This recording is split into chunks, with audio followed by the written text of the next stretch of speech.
Nous sommes chez Odette, nous sommes le 28 juin et Dimitri va nous partager le chapitre 13, comme le Père m'a envoyé. Amen. Donc on avait parlé ici du va vers toi, mais ça on ne le reprend pas. Non.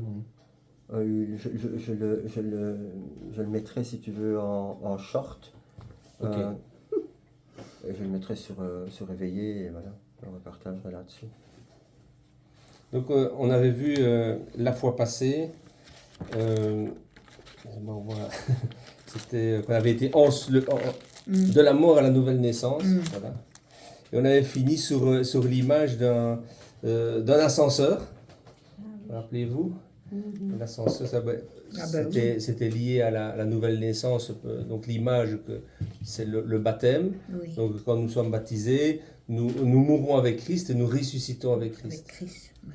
Et donc cette image d'ascenseur que nous descendons, nous sommes submergés, nous sommes plongés dans l'eau, nous remontons, et puis de là, nous sommes au rez-de-chaussée, on va dire comme ça, mais on est dans une tour et il y a un ascenseur, et donc c'est à nous de décider à quelle hauteur, quel étage, vers où nous voulons aller. Oui.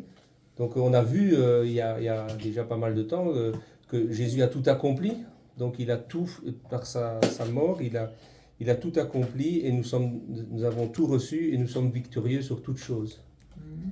Car il est en nous, nous sommes en lui.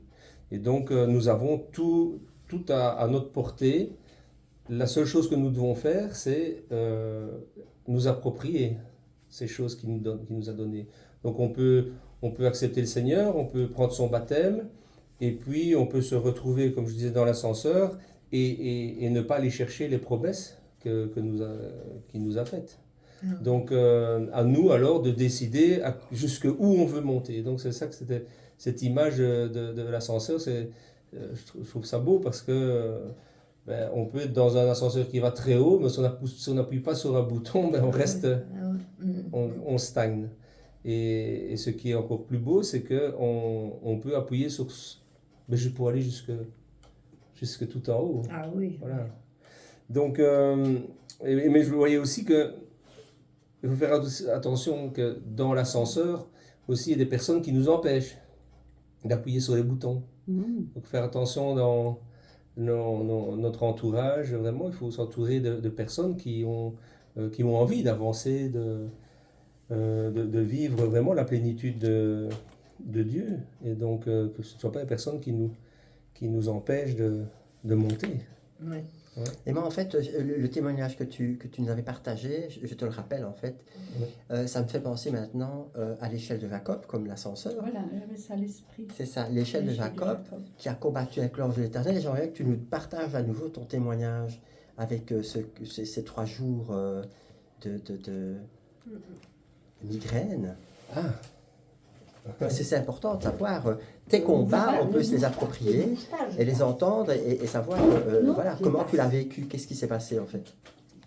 Donc, comme j'avais pu mon témoignage par rapport à la guérison, donc sur pas mal de choses, parce que c'est vrai que quand je pense en arrière, toutes les choses par lesquelles je suis passé, c'est vrai qu'il y a eu pas mal de guérisons. Et, mais une qui pour moi est forte, c'est la migraine, parce que c'est quelque chose, c'est une grande souffrance d'avoir des migraines et des maux de tête qui peuvent durer des jours, des semaines. Et donc, j'ai reçu cette guérison, je me suis approprié cette guérison, mais...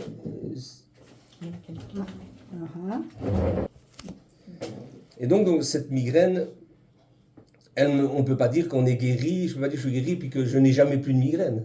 Donc c'est vrai qu'il y a des jours où oui, je suis attaqué, j'ai cette migraine et je passe encore un jour, 2 jours, mais je déclare sans cesse que je suis guéri.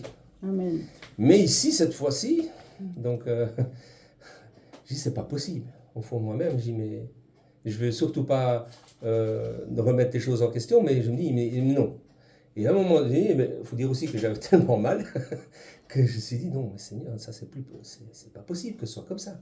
Parce que si j'étais guéri, je n'ai pas à subir encore ce genre de douleur, de migraine. Mm. Et là, franchement, je me suis un peu énervé, mais comme ça aussi, sans trop savoir, et je dis, non, Seigneur, non, je refuse ça, hein.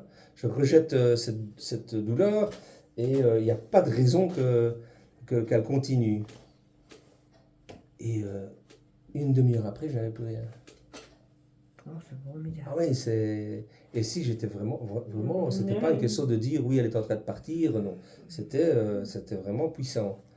Et Quand j'ai téléphoné, Oui, mais j'ai dit. Oui, mais dans ta voix, c'était indécision encore. Tu n'avais plus le douleur de tête? Ah non, ben, ça commençait, mais en une demi-heure, est parti. ça C'est s'est parti. passé. Oui. Ah, c'est bien. Et donc Seigneur. c'est là où on voit aussi que, oui, on prend autorité, et puis merci Seigneur, mais il y a encore tout un combat à faire, et à continuer, à persévérer. Oui, c'est l'ennemi qui vient encore, c'est Et ça. oui, Hein, c'est l'ennemi. oui, hein. oui, et il faut sans cesse. On a écouté des cas aussi de personnes qui étaient guéries, et que c'était tout un processus. Parfois, ça peut durer des mois, ça peut durer des années, mais le Seigneur guérit. Et il nous a guéris. C'est pas qu'il va guérir, c'est que il nous a guéris. Donc, le résultat concret de notre identification, nous pouvons le lire dans Jean 20, 19 à 22. Matthieu. C'est après. Ouais. Oui. Matthieu, Marc, Luc, Jean 20. Voilà, tu cherches le numéro. Là. Donc notre identification en Jésus, ben, comment est-ce que comment ça va affecter notre façon de Quel vivre? numéro? De 19 à 22. Jean 20. Quel genre de personnes nous devons être? Donc nous allons lire ce passage. Quelqu'un le lit? Tu l'as, Odette? Non. 19. Je vais être 19. Elle, Mais voilà. Malil? vas-y.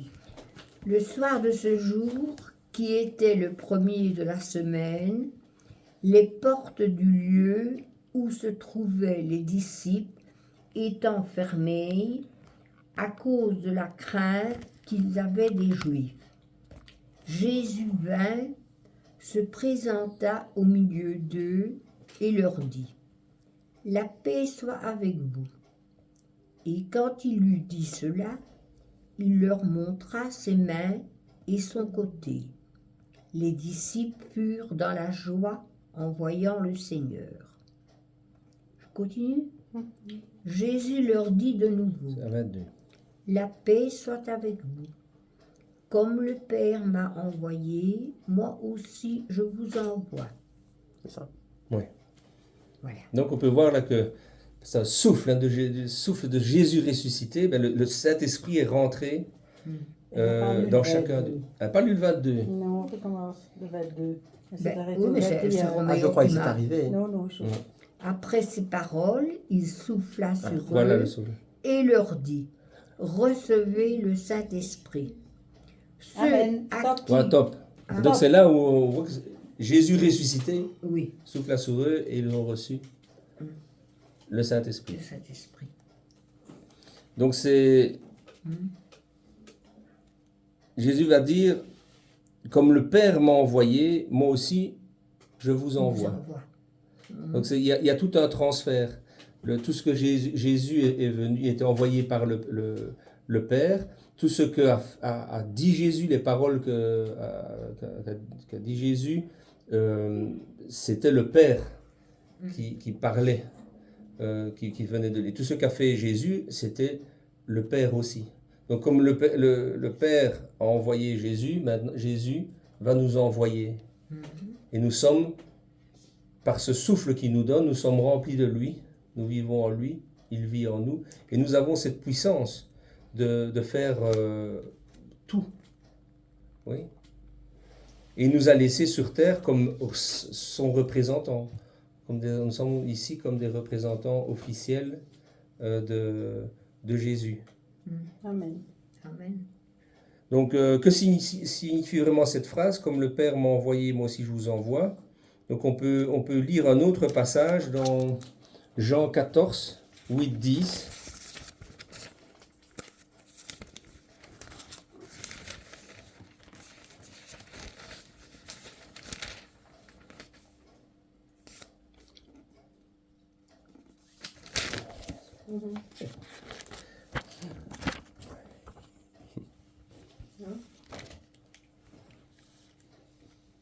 Allez, lis. Oui. Philippe, Ah. Non, vas-y, Ah. je t'en prie. non, Vas-y, vas-y, Non, vas-y. vas-y. Philippe lui dit, Seigneur, montre-nous le Père, et cela nous suffit. Jésus lui dit, il y a si longtemps que je suis avec vous, et tu ne m'as pas connu, Philippe. Celui qui m'a vu a vu le Père. Comment dis-tu, montre-nous le Père? Ne crois-tu pas que je suis dans le Père et que le Père est en moi? Les paroles que je vous dis, je ne les dis pas de moi-même, et le Père qui demeure en moi, c'est lui qui fait les œuvres. Croyez-moi, je suis dans le Père et le Père est en moi. Sinon, croyez du moins à cause de ses œuvres. Voilà, là on voit aussi que donc, c'est bien clair que toutes paroles qui sont sorties de Jésus, elles venaient du Père.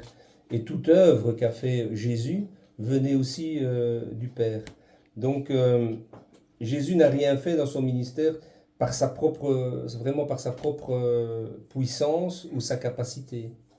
Nous également, nous prenons autorité, mais c'est par lui qui vit en nous que nous avons cette puissance et cette capacité de faire quelque chose.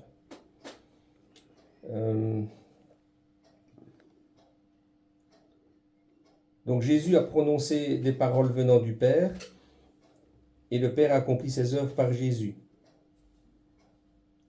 Enfin, voir Jésus, c'est voir le Père. Donc le Père a envoyé Jésus pour faire une mission extraordinaire sur terre. Maintenant, Jésus nous donne ce mandat à nous sommes ses disciples et nous avons une mission extraordinaire aussi qui est sur terre, qui est de partager l'amour de Christ. Ah oui. Donc notre mission extraordinaire n'est pas d'essayer de trouver quelque chose à faire qui plaise à Dieu, des choses, des organisations, d'un tas de choses. Simplement, le Père, ça, il s'en fiche. Tout ce qu'il nous demande, c'est de reconnaître le sacrifice de son Fils et de partager la bonne nouvelle et de vivre dans la plénitude de Dieu. Donc notre mission sur terre, c'est partager l'amour de Dieu et par le Saint-Esprit qui est en nous. Et donc c'est ça qui est important. Je vois la dimension spirituelle. Je commence un petit peu aussi à comprendre mieux. C'est que tout ce qu'on peut faire sur terre doit d'abord être validé, approuvé dans le spirituel. Mais nous sommes présents dans le spirituel, dans l'éternité. Donc il faut d'abord aller combattre dans le spirituel pour prétendre avoir quelque chose ici, dans le physique. Donc ça, il ne faut jamais oublier que les combats se trouvent dans le spirituel. Donc on n'a pas de combat à mener ici, on n'a pas de situation compliquée à traverser ici. C'est nous qui, dans notre vie, nous approprions ces combats, nous approprions ces difficultés, alors que tout ça est déjà vaincu par la mort de Christ. Ouais. Ah oui. Il y a un passage qui dit Ephésiens on ne 6, combat pas contre la chair et le sang, Voilà. mais contre tout esprit, toute hauteur qui s'élève contre la gloire de Dieu. C'est Ephésiens 6, 12. C'est ça? Voilà. Justement, j'étais en train de le chercher. Donc c'est là où c'est important, quand on parle du lâcher, vraiment il faut avoir cette capacité de se reposer et de lâcher tout. et de se reposer dans le Seigneur. C'est ce que le Seigneur nous dit, qu'il est notre repos, et le repos, c'est pas 1 heure par semaine ou 1 jour par semaine, il est notre repos tout le temps. Donc, arrêtons de vouloir nous fatiguer à essayer de plaire ou parfois plaire à nous-mêmes. Hein. Parfois, on cherche aussi à nous plaire à nous-mêmes, nous montrer, nous prouver que nous pouvons faire des belles choses, nos capacités. Mais aux yeux de Dieu, ce n'est pas ça. Dieu nous a créés et puis il s'est reposé.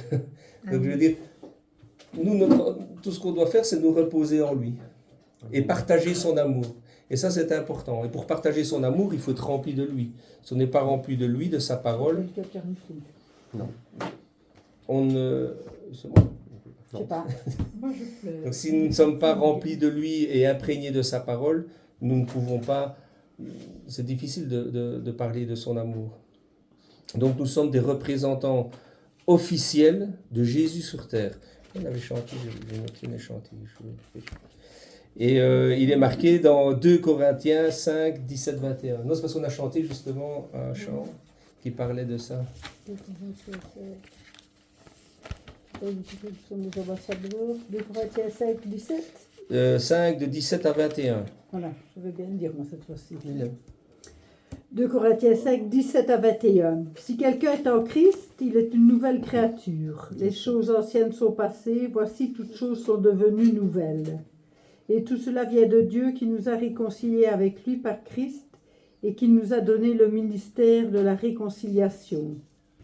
Car Dieu était en Christ, réconciliant le monde avec lui-même, en n'imputant pas aux hommes leur offense, et il a mis en nous la parole de la réconciliation.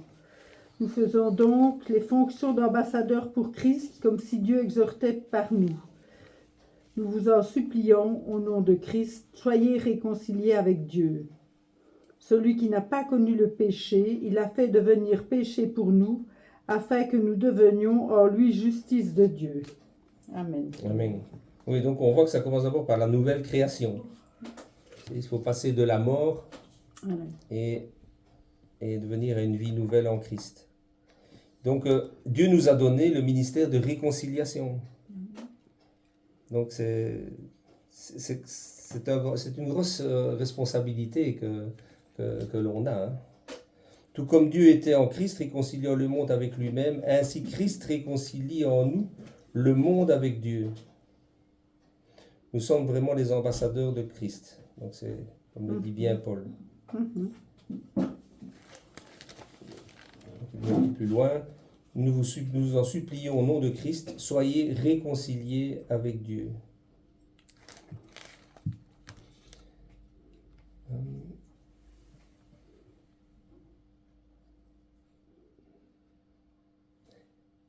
ne sais pas si Comment? quelqu'un veut apporter quelque chose par rapport à ça. Non?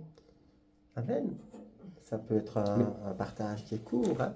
Après, on va arrêter d'enregistrer parce qu'on va peut-être rebondir là-dessus. Et c'est vrai que la fois passée, j'avais introduit ton partage avec l'Ecclésia d'Abraham va vers toi. Quitte-toi, quitte à l'extérieur toutes tes propriétés, tout ce que tu as, pour non plus regarder dehors ce qui te lie et ce qui t'empêche justement d'être libre, mais regarde Christ qui t'a déjà libéré. Et je pense qu'on ne peut pas prétendre suivre Christ si on n'a pas vécu cette transformation. Si nous ne sommes pas transformés, ce n'est pas facile. Et c'est là la difficulté, tu vois, Odette, par exemple, par rapport à la situation que tu nous as partagée, la difficulté, c'est ça, peu importe l'épreuve qui est devant nous, la difficulté, c'est est-ce que je fais confiance à Dieu ou pas? On peut le dire, comme Dimitri nous a partagé dans ce combat qui est face à une migraine. Est-ce que je fais confiance à Dieu ou pas? Par rapport à ce que tu dis, est-ce que je fais confiance à Dieu ou pas? Est-ce que Dieu, en fait, celui qui a tout créé, ne tient pas toutes choses entre ses mains? puisque nous sommes représentants de Dieu, ambassadeurs de Christ sur terre, eh bien, qu'est-ce que je montre de ma relation avec Dieu aux autres? Voilà. Après, la loi, elle juge, elle condamne, elle met à mort. La grâce, qu'est-ce qu'elle fait? Elle pardonne, elle réconcilie avec Dieu. Et je suis heureux de voir les personnes qui viennent et même de voir parfois des personnes qui quittent, parce que ça montre tout simplement les attentes des personnes. Et en fonction de ça, ça veut dire que le chemin continue, hein, même si la personne ou les personnes ne sont pas là, le chemin continue, mais ça révèle en fait l'état du cœur. Et ça, encore une fois, c'est qu'est-ce que je suis prêt à mettre sur l'autel. Et en fait, il y a un très beau chant qu'on connaît. Oui, prends tout, Seigneur. Oui, prends tout, Seigneur. Prends mon corps, prends mon âme. Oui, prends tout, Seigneur. Sauf ça, sauf ça, sauf ça. Ah non, mais pas ça. Non, pas non plus ça. Ça non plus, ça non plus, ça non plus, ça non plus. Ça non plus. Donc, non. Donc, en fait, c'est prendre tout, Seigneur, mais en réalité, il ne reste plus grand-chose. Et c'est là que le Saint-Esprit fait son œuvre en nous et nous montre les choses. Et il y a encore la partie de la culpabilité qui est aussi très pesante. Oui, On n'est pas souvent conscient que Christ a porté ses faits péchés. C'est ça. C'est pas seulement il a pris quelques péchés pour nous faire libres, oui. il est devenu péché pour le monde, Amen. pour qu'on soit justice de Dieu.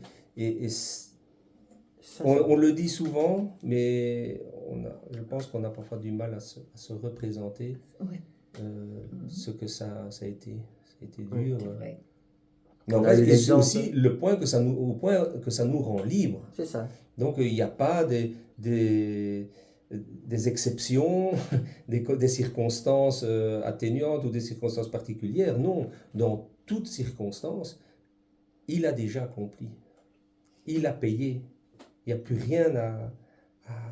Ajouter. Oui, il n'y a rien à Après, ajouter à cette il y a parole. cette dimension, c'est vrai, dans le retournement, va vers toi, Oui. où le Saint-Esprit nous montre encore les choses qui ne sont pas passées par la croix. Alors parfois, on peut s'en rendre compte. Voilà, on a eu l'exemple chez Madeleine, Tu par exemple. enregistres là encore. Oui. On a eu l'exemple chez Madeleine, par exemple, où on voit combien le légalisme tue. Voilà. Oui, oui. C'est épouvantable. C'est destructeur. Tue. Mais, Et, par contre, oui. Mais moi, je vois aussi l'espoir qu'on a quand on a partagé le va vers toi d'Abraham. Mais je trouvais l'espoir qu'on a C'est ça. quand on voit un homme comme Abraham, en fin de compte, quand il part, il comprend que son identité, elle change, elle est devant lui. Elle n'est plus dans ce qu'il y a derrière lui. Et puis, on connaît aussi toute son histoire. Ce n'est pas quelque chose qui a duré 1 an, qui a duré 2 ans. Ça a duré toute sa vie. Et donc, il est dans sa nouvelle identité, un chemin vers le Seigneur, avec tous ses combats, avec tout ce qu'on lui sait, mais toujours focalisé sur le Seigneur et la foi en Dieu. Donc, et à ce moment-là, il n'avait pas le Saint-Esprit, bon, c'était différent. C'est un oui. Mais les gens qui ont été matraqués, ils ont parfois du mal à lâcher le matraquage. Hein. Oui. Il y a les MK Ultra de l'occulte, mais il y a les MK Ultra des chrétiens. Mais de nouveau, je pense que là, on revient au combat spirituel. C'est que ici, souvent, on veut régler nos combats nous-mêmes. Mais il y a ça, et il y a aussi comprendre que ces combats, même si on le lit, parfois c'est difficile. On tombe vite dans l'analyse charnelle et dire pourquoi c'est comme ça, alors que le combat, il est en haut, Bien sûr. c'est oui, spirituel. c'est l'horizontale. Hein. Ouais. Les gens restent à l'horizontale. Et alors, ce qui est extraordinaire, c'est que on a l'exemple avec Abraham et Sarah. Dieu, dans leur chemin, va leur donner un autre nom, un nouveau nom. Amen. À tous les deux. On a l'exemple avec Jacob qui signifie le menteur, le fraudeur, Supplanteur. et qui va combattre. Et le combat, c'est ça. On monte, on prend l'ascenseur, on monte. Oui, il y aura des combats différents. On monte, mais en fait, au-dessus, en fait, Le combat qu'on fait, c'est le combat que Christ a gagné, parce que nous sommes assis avec lui dans les lieux célestes, mais il faut le réaliser. Sinon, on descend à un étage et on reste là. Mais on a un nom nouveau. Comme Jacob, qui était le menteur, le fraudeur, et son nouveau nom, c'est Israël, l'homme nouveau. Dieu nous a donné à chacun un nouveau nom. Et après, ce chemin, c'est se l'approprier. Et c'est ça, tous les partages que nous avons pour le moment, c'est ça que c'est important, l'identité. Moi, ce que je vois aussi, c'est la persévérance. Parce Amen. que ça a duré longtemps. Ouais. Et donc, il y a eu toujours, non seulement être focalisé, mais persévérer. Et il n'a pas vu la promesse. Oui, bien sûr. Mais, même s'il n'a pas vu la promesse, la bénédiction que Dieu lui a donnée de regarder non plus le sable de la mer qui était comme ça, mais regarder les étoiles, regarde en haut. Parce que ta promesse, elle est éternelle. Amen. Regardons en haut ce que Dieu nous a donné, et alors, dans le physique, dans le charnel, nous le verrons s'accomplir. Peu importe ce que c'est, et restons les yeux fixés sur ces promesses. Et s'il y a des obstacles, il ne faut pas avoir peur, parce que le Seigneur nous montrera quels sont les obstacles. Et, comme j'ai dit ce matin à la fille chez qui j'étais, eh bien oui, je suis presque à genoux, oui. Et quand tu seras à genoux, à ce moment-là, quand tu seras vraiment à genoux, à ce moment-là, oui, effectivement, tu pourras te tourner vers Dieu. Et elle m'a dit quelque chose aujourd'hui qui est important. Mais tu vois, moi je suis comme Saint Thomas. Saint Thomas. Je ne crois que ce que je vois. Amen, je dis. Saint Thomas était apôtre. Et qu'est-ce qu'il a fait? Il a dit à Christ, je ne crois que ce que je vois. Et Christ lui a dit, viens, touche et vois. Touche et vois. Eh bien, demande à Dieu qu'il te touche pour que tu puisses le voir. Parce qu'il n'y a pas de différence entre toi et Thomas. Dieu ne fait exception de personne. Parce qu'elle avait fait une démarche en plus. Oui, ok. Elle a fait une démarche avec Christ Elle a après. pensé là. Voilà. Et je dis, t'as une piscine là, superbe. Ben oui. Alors, Pour à le quand ton baptême?